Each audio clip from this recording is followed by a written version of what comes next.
Dawn comes to a Texas ranch as heat you can hear. Cicadas grinding, a windmill complaining toward the first light, mesquite throwing long, barbed shadows across dust the color of bread crust. Cotton rows lie still, awaiting hands. A rancher walks with his teenage son while a guarded line approaches, boots scuffing, canteens thumping. The guard's rifle hangs low, more habit than threat. The men are German prisoners, new to this horizon, blinking at sky that refuses to end. The barbed wire glints, quiet and honest.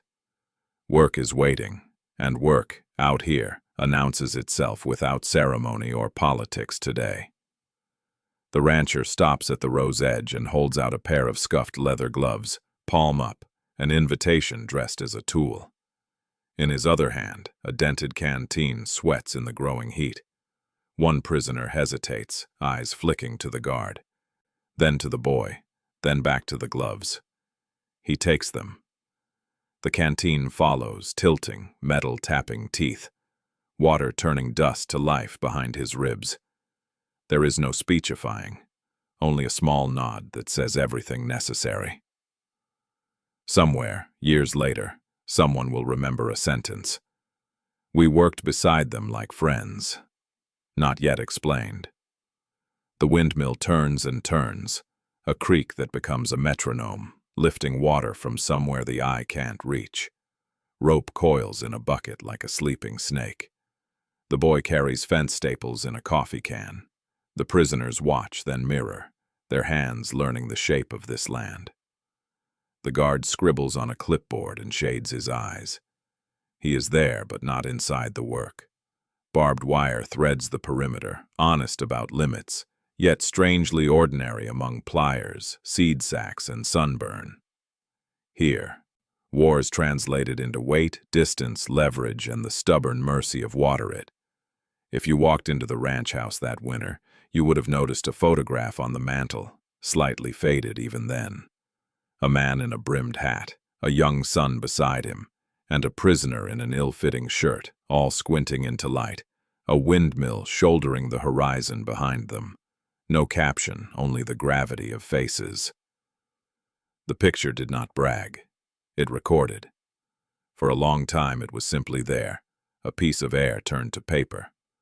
Only later would envelopes cross the Atlantic, worn handling, stamps stacked like steps, ink carrying news a map could not.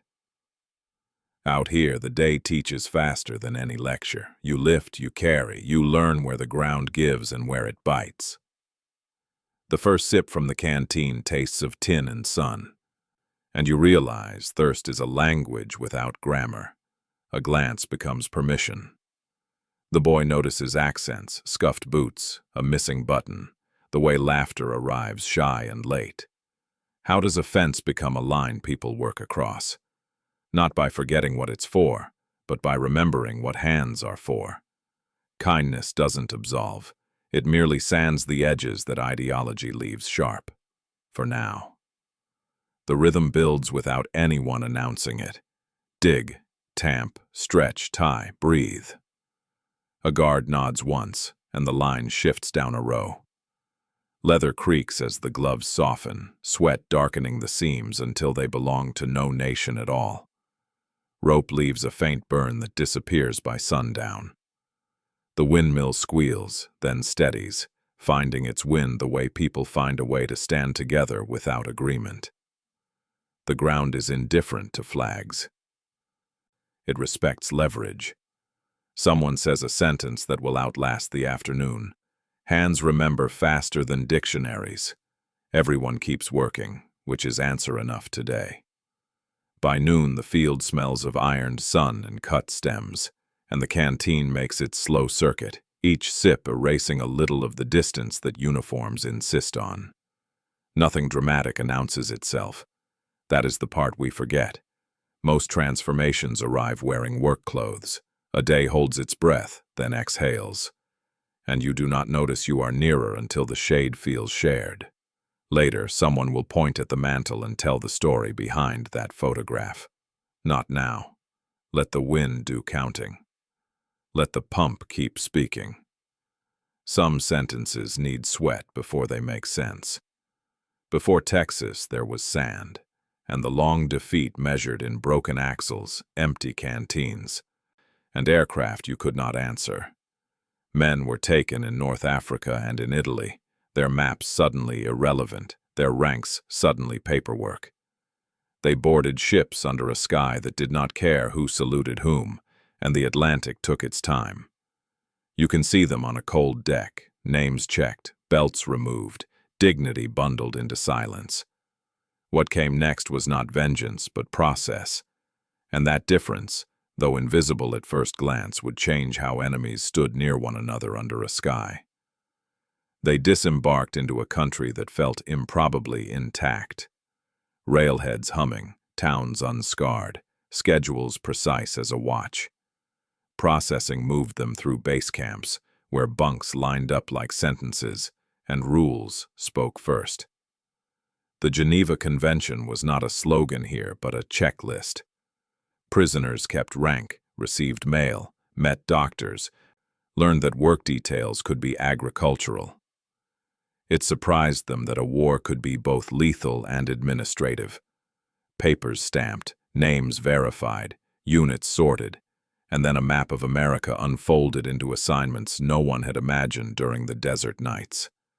Texas waited with wide sunlight. They were not brought to ranches as charity. The War Manpower Commission had tallied shortages like accountants of muscle, and the numbers were stark. Sons were overseas, ranch hands had traded saddles for uniforms, and fields do not pause for battle. Under the convention, prisoners could work at non-military tasks, paid modestly, protected from dangerous duty.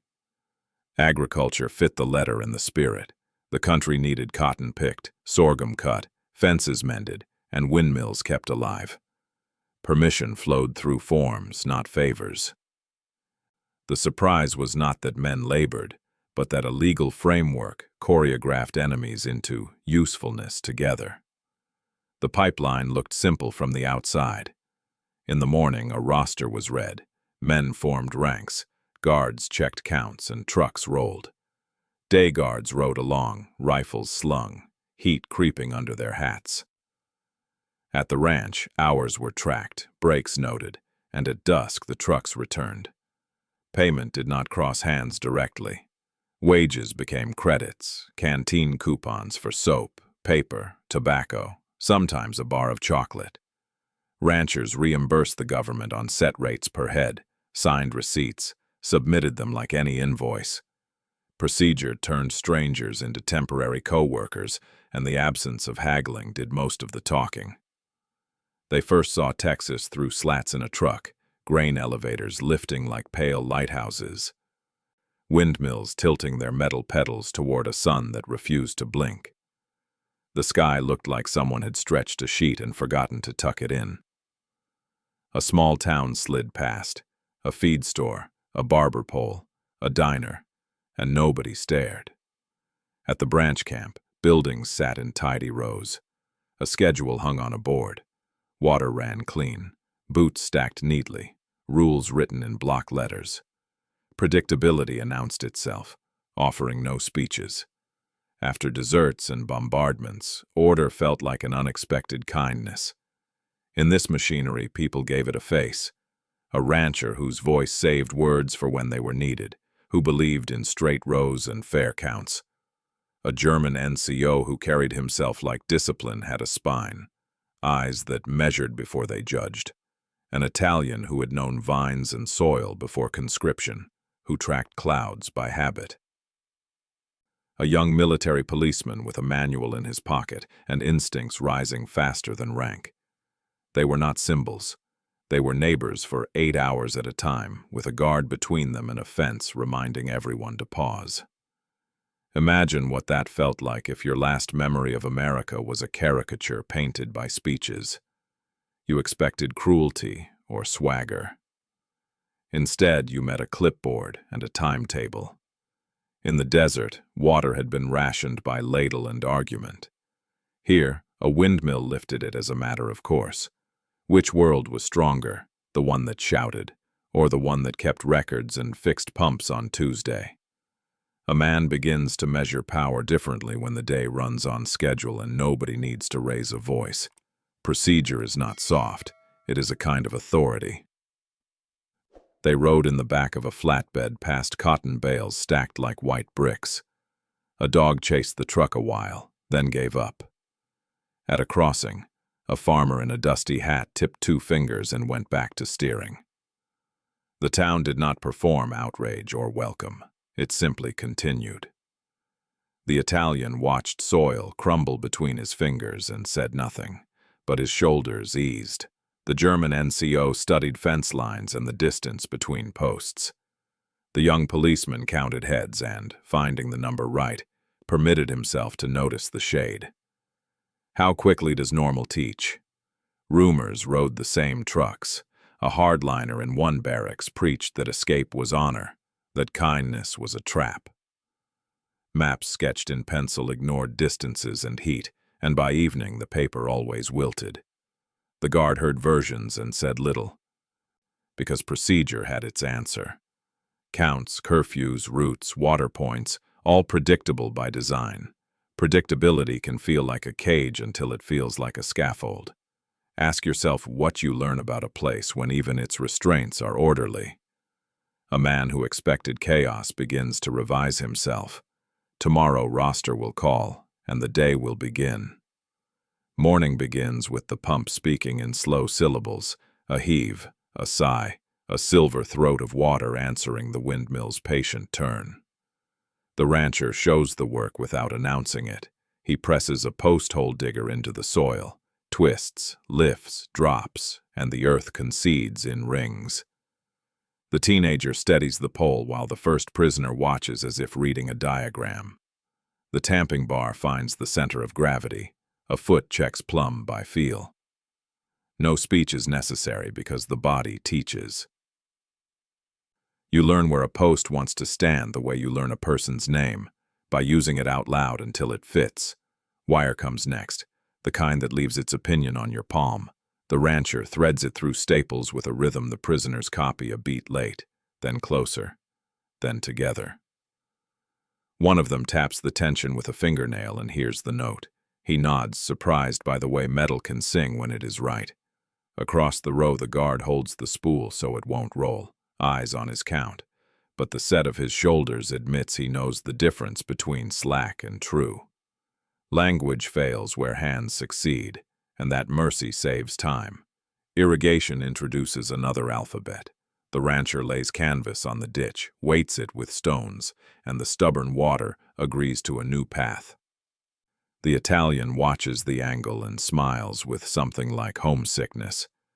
There is a grape grower's certainty in the way he rearranges a flow to spare the roots. The guard fetches a length of twine without being asked, ties it where a flap lifts, and returns to his distance as if the knot never happened. Procedure is not humiliation here. It is the net holding all of them above whatever they thought would come. A mule provides the day's first argument. He plants his feet, lowers his head, and converts horsepower into philosophy. The teenager tugs, the NCO clicks his tongue, the rancher says nothing. And for a moment, everyone is equal before a creature that cannot be negotiated with. Then the boy offers a peeled slice of apple like a bribe from a small republic, and the mule reconsiders morality. The laugh starts in 2 places at once and meets in the middle of the row. Not a joke, not a punchline, just relief shared and therefore permitted. By noon, the shade under the live oak is a kind of treaty.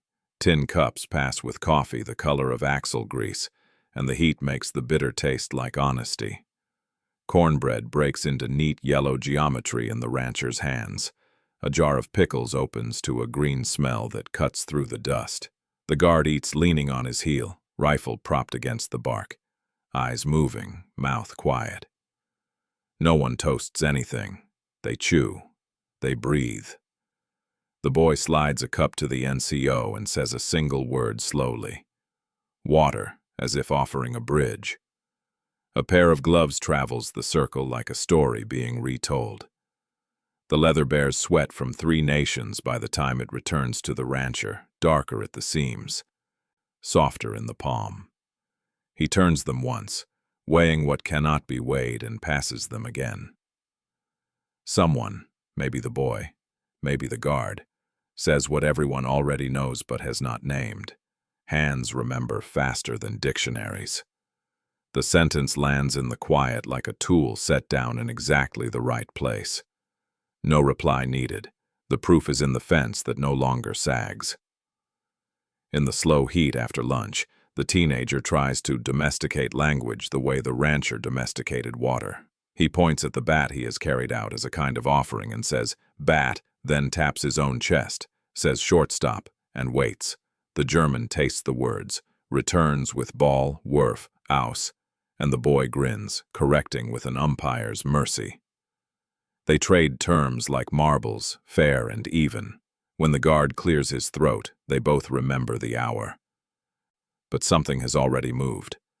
A vocabulary of chores and games has begun to fold them closer. Afternoon stretches like rawhide. The sun burns off the last polite breeze, and the work narrows into concentration. The rancher shows the trick of twisting 2 wires together, so tension locks without biting the hand. The NCO repeats it until the motion lives in his wrist. They bleed a pump, priming with patience, listening for that intimate cough when the column catches. The Italian checks the ditch one more time and adjusts the angle with 2 fingers, nothing theatrical. The guard notes times, then quietly shoulders a coil of wire so the load is shared without making a point of it. The hours teach a private arithmetic. So many posts set equals so many feet respected. So many turns of a wrench equals 1 less complaint from the wind. You begin to feel that every solved problem is a kind of truce, and that truces, repeated, become habit. Who will remember this particular day? Maybe no one beyond the ache in the wrists. And yet the habit of witness has a way of sneaking in. Someone will lift a camera later this season, a quiet click under the porch's shade, and the question will linger like aftertaste. Who asked for the picture? Evening draws the heat out of nails and pours it back into the sky. They coil leftover wire, rinse cups, and close the gate with the same care they opened it. Nothing declares victory, yet a different war inches forward, against suspicion, against haste, for the quiet work of tomorrow. Morning begins with names carried in a sergeant's voice, each syllable checked against a card that will be stamped, stacked, and filed in a metal box that closes with a practical click. The prisoners answer. The guard counts. The corporal counts again because the ritual is the point, not the surprise. Rank is noted without ceremony. A German NCO returns a salute he did not expect to keep, and the young MP mirrors it with the exact angle his manual taught him. There is no warmth in the gesture, which is why it feels honest. Procedure speaks first. Transport logs ride in the cab with the driver. Time of departure inked next to route, next to destination, next to the initials of the MP who signed. Rifles are slung, bolts checked, safeties on. 1 round counted by policy, not by bravado. In the bed of the truck, the men sit in 2 inward lines and try not to look like hope or defiance. A clipboard is the loudest voice on the road.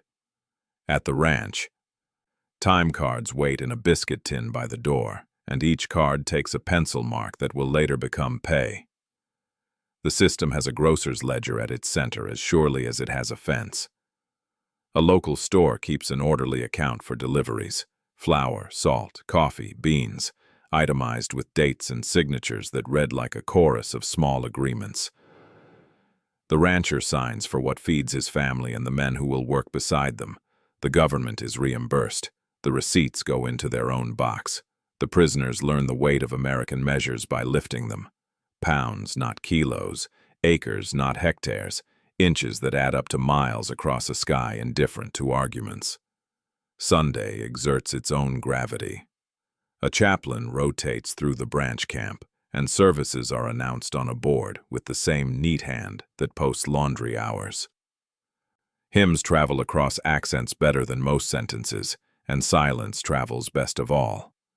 Medical checks do not ask permission to be inconvenient. A thermometer waits like an impartial judge. Ointment and bandage replace bravado with care. Contagion rules are printed and followed, not because anyone loves rules, but because everyone has already learned to fear what spreads unseen. Order continues so life can. You might expect respect to be a feeling, a warmth that arrives when hearts decide to behave.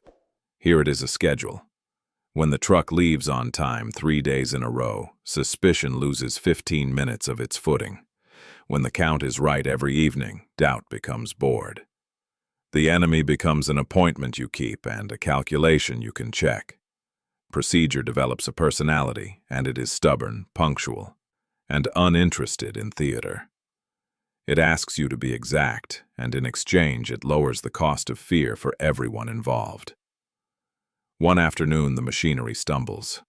A truck arrives late because someone misread a line on a clipboard, and the men at the ranch eat after the work has already passed the point where patience begins to thin.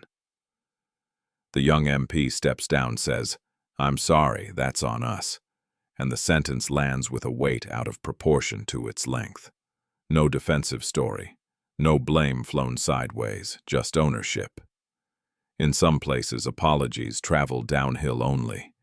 Here they follow policy. When a system errs, someone voices it, and respect accrues interest in quiet. The canteen window is another kind of classroom. Wages turn into coupons that turn into soap, paper, a pencil, a handful of tobacco. Prices are posted and do not change with mood. A man saves, returns, purchases, and knows what the next week will cost him.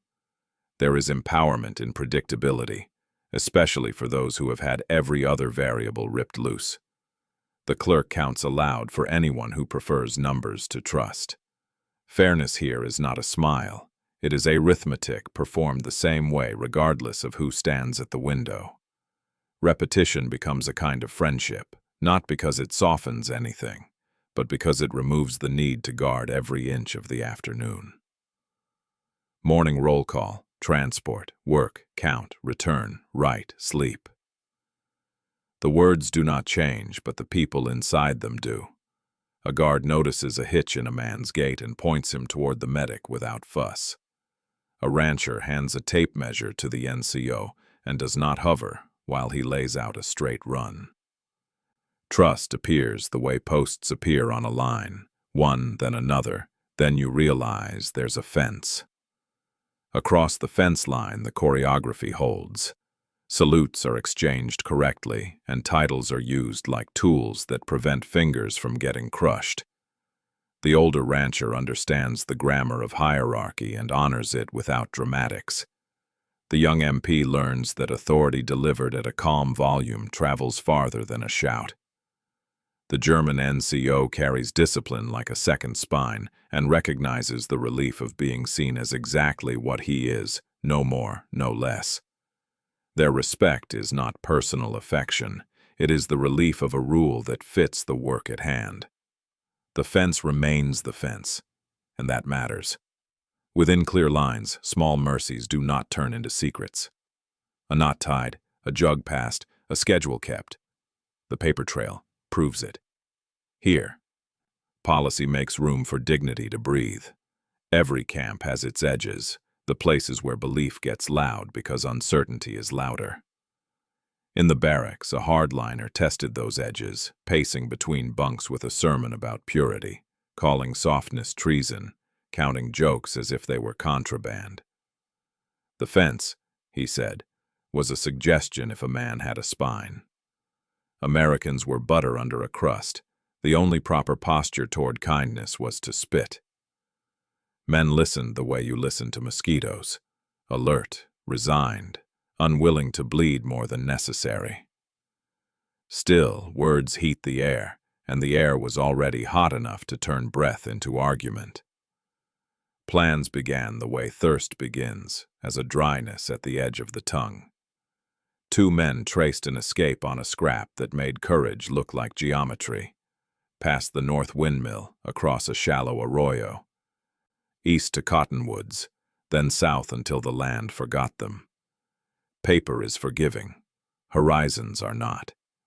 You can measure a mile with steps, but you cannot conjure water from principle or shade from will. Heat does its arithmetic whether you approve or not. By dusk, the lines felt longer. By midnight, they felt like a story you tell yourself, so sleep does not feel like surrender. In town, the war's temperature shifted. A local veteran saw the prisoners in the truck bed and scowled with a force that needed no translation. Grief recognizes uniforms before it recognizes faces. At a stop sign, a woman rolled her window up, not in fear but in declaration, as if glass could preserve a moral line. Everyone kept moving, because towns keep moving, but the air kept a crease. Even the ranch dog enforced a boundary, exploding into bark whenever unfamiliar boots neared the yard, then returning to shade once the routine resumed and everyone remembered where not to stand. Lines were real in ways that counted. Pay arrived as coupons, not cash, and only for items listed on a board. Movement meant permission. Permission meant a signature meant a name tied to a time. Letters went out thinner, sentences blacked into neat rectangles that made silence visible. You could lose sight of the wire while you worked a row, but it never left the picture. To call someone a friend out here was to conjugate the word with caution. Shared labor built a bridge. It did not dissolve the river. The current still ran, steady, undeniable. Then the fence spoke. A strand that had been bent and rebent gave a clean, treacherous note, a twang that belonged to physics, not malice, and snapped back. The German NCO caught it with his forearm out of instinct instead of wisdom. Blood arrived fast, bright against dust. The guard's voice cut the heat. Halt. Rifles angled safe. Hands went visible. The rancher froze the line with one palm lifted, habit older than any manual, then did what a man does when another is bleeding. He reached for the nearest clean cloth and waited for a nod before crossing the distance. The rules went to work before temper could. The MP unloaded and slung his rifle by the book, called the time into his notebook, signaled for the field kit, and never lost count of bodies and space.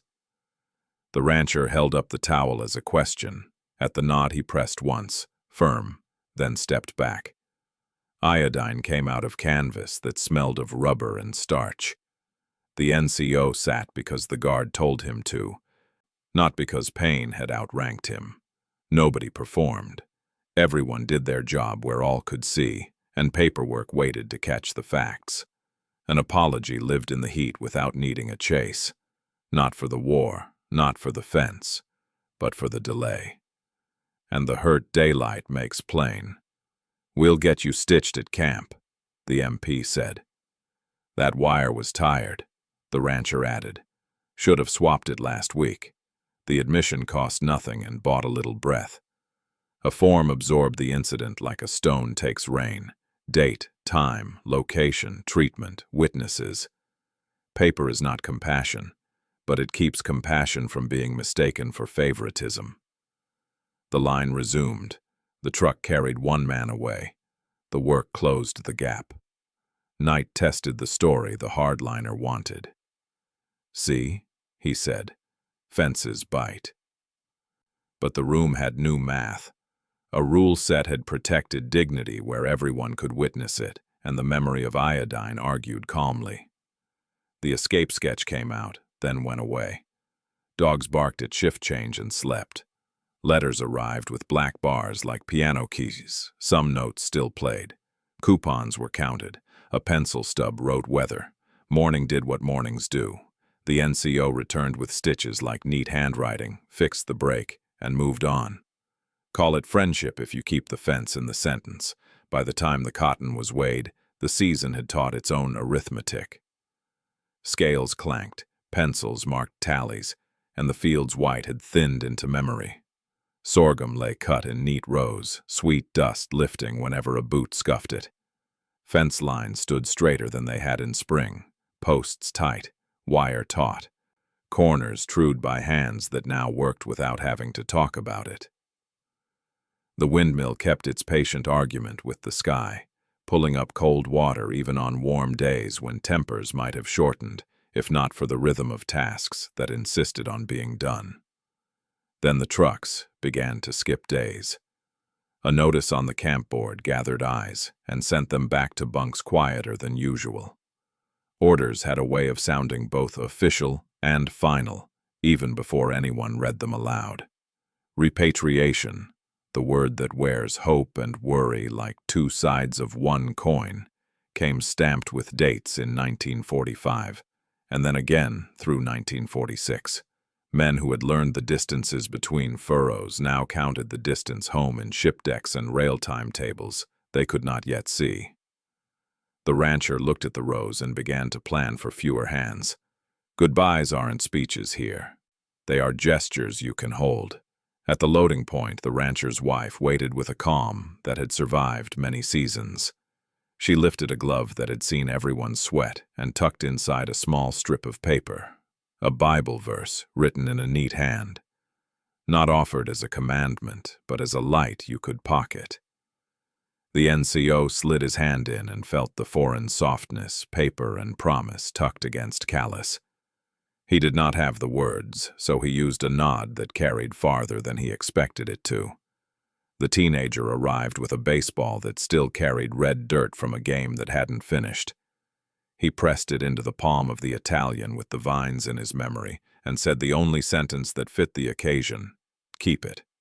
Across the small distance of the loading area, the German reached into his tunic and returned something regulation could spare. A unit patch scissored cleanly from a sleeve that had seen too much sun. He held it like a coin across a counter and waited for permission. The guard's eyes moved once, then he nodded, and the trade crossed the line. You've been wondering about the photograph. It began on a Sunday that smelled of cut grass and frying onions, when the ranch house felt wider because the week had stepped back. Work shirts were cleaner, not new, and someone thought to ask, almost shyly, if a picture might make a good page for the family album. The camera came out from a drawer with the carefulness people save for objects that freeze time. They stood without choreography. Hat, boy, prisoner, windmill shouldering the sky. A dog wandering into the edge as if to say he lived here too. The click was quiet and decisive. Years later, when the war had dissolved into lists and ruins and the hard work of beginning again, an envelope arrived with stamps layered like shingles and a handwriting. The boy, now taller, could still recognize. The letter carried news that had forgotten how to be loud. A pump had been rebuilt in a town most Texans could not pronounce. A family stood beside it, their shoes dusty in a way that felt familiar, half a world away. Tucked inside was a photograph of that pump, blades bright against a sky that knew no ideology, and a sentence, "We worked beside them like friends." The objects traveled farther than the men ever did. The baseball slept on a shelf until a new hand with no memory of the war tossed it in the air and caught it, discovering balance without knowing whose balance it had been. The patch folded itself into a drawer where other small proofs of living gathered, buttons, a broken watch spring, a bent nail that had once held a fence true. The verse stayed in the glove longer than paper generally survives, edges worn soft, ink polished by use until the meaning was as much texture as text. The sketch of the windmill sat behind glass. What do small gifts teach that large speeches forget? That gratitude gets heavier the smaller it is, because you can carry it every day. That reciprocity is not a ledger, it is a habit. That humility is most persuasive when it wears work clothes and keeps time with other people's needs. When the trucks stopped coming, it was not the end of anything that mattered. It was the test of whether the hours already given would hold their shape without the routine pressing them into form. A handshake is a kind of vow to the future you may never meet in person. In later years, the mantle would gather dust and then release it to a cloth in the hand of a granddaughter who knew the story as the summer the barbed wire became a line people worked across. She would ask once more about the faces in the photo, and the old man would tell her the names he could still pull from memory and the ones he could not, and it would not matter which were which. The windmills still turned on both continents. Pumps still brought up water, and some promises, once spoken quietly, outwork memory itself and keep ordinary mercy alive for years. And the sentence in the letter kept its promise longer than any order ever could. Tools were never just tools. Gloves, a pump that kept its appointment with the earth, fence pliers that made boundaries hold.